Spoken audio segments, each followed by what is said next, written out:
nosotros venimos estudiando sistemáticamente el libro de Mateo, el segundo domingo de cada mes y el cuarto domingo de cada mes venimos haciendo una lectura de Mateo.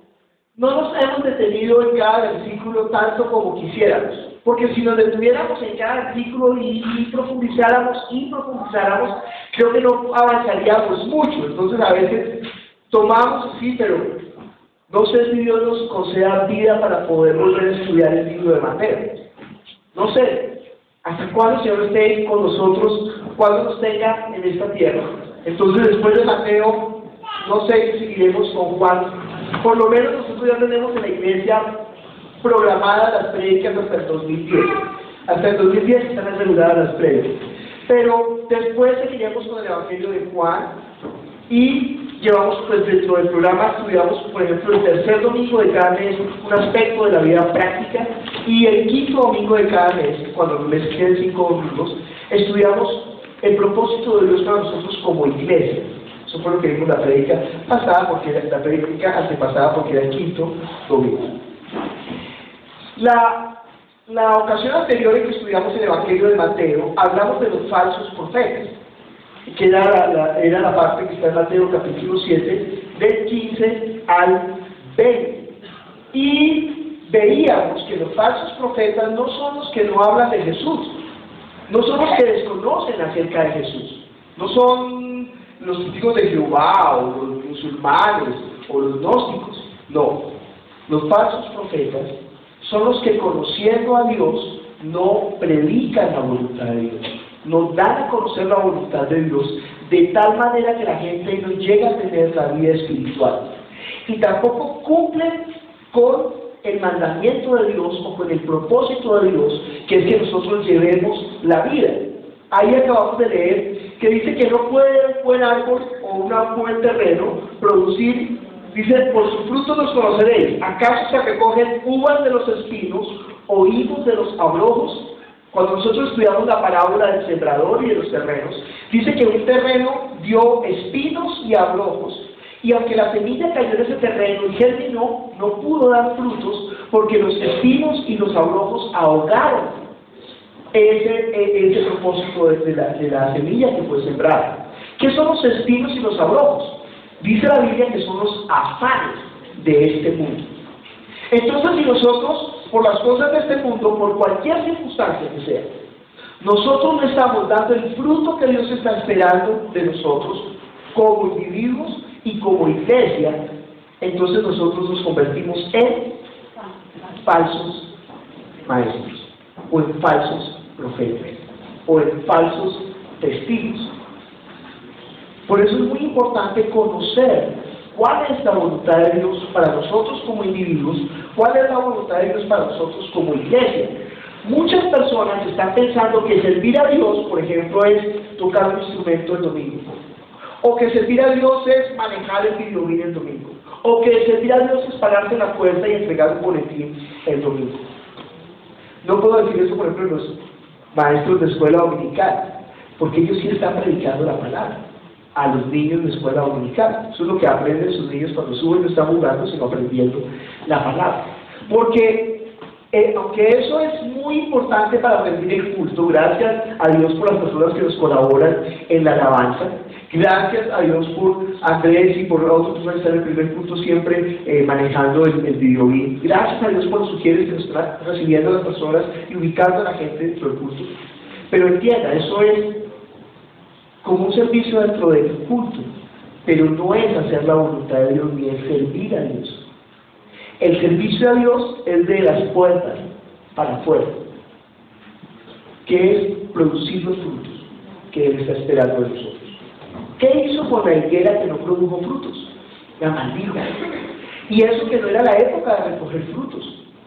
Pero cuando no tenía frutos para el Señor, Él maldijo la higuera. Mire conmigo Mateo capítulo 20.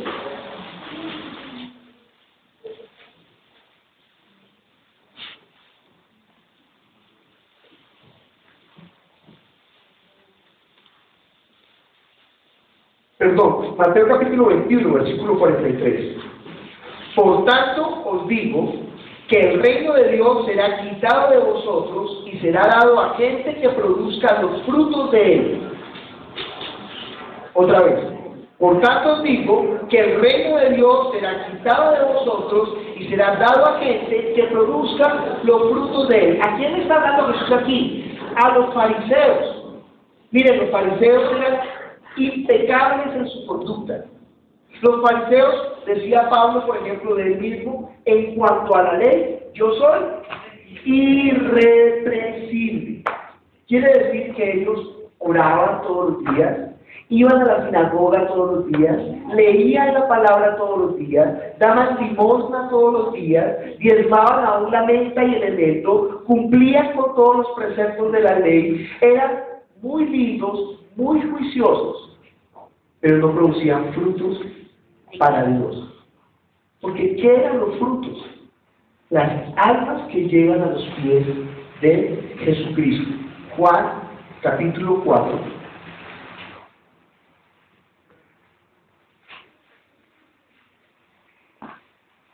Los frutos no están hablando de la conducta, entiéndalo por lo que estamos leyendo en la Biblia. No quiere decir que ahora usted sea malo y haga cosas feas, no estamos hablando de eso.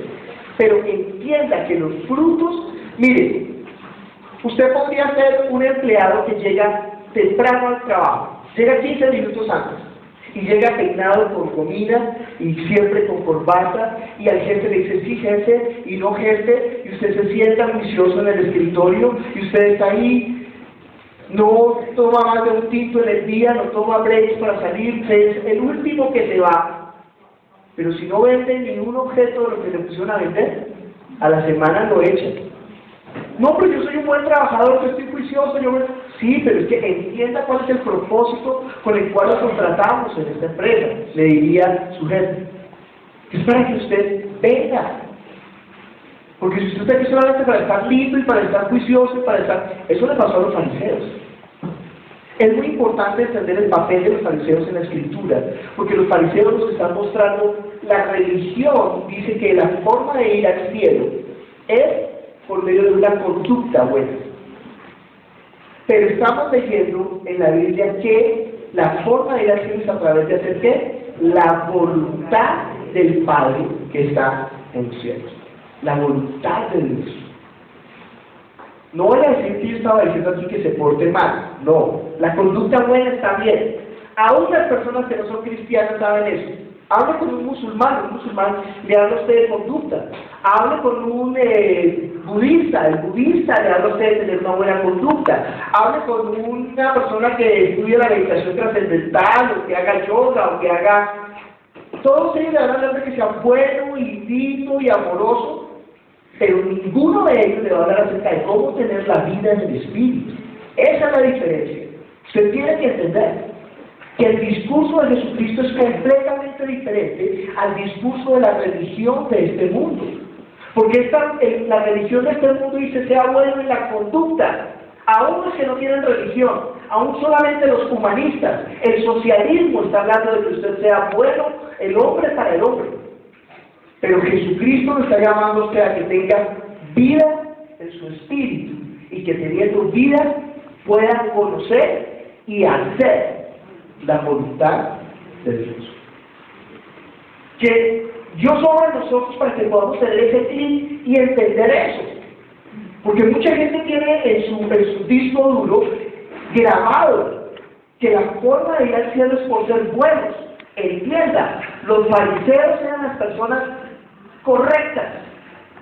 Jesús no criticó la conducta de los fariseos. Él dijo, si vuestra justicia no fuera mayor que las escribas y los fariseos, ustedes no van a entrar al reino de Dios. Pero entienda que los fariseos precisamente fueron colocados para que nosotros viéramos que no era a través de la conducta, sino a través de la obra de Dios. Vamos a desarrollar más un poco esto para que usted pueda entender. Pero de entrada entienda eso. La religión habla de conducta, Jesucristo habla de tener vida en el Espíritu y vida en abundancia.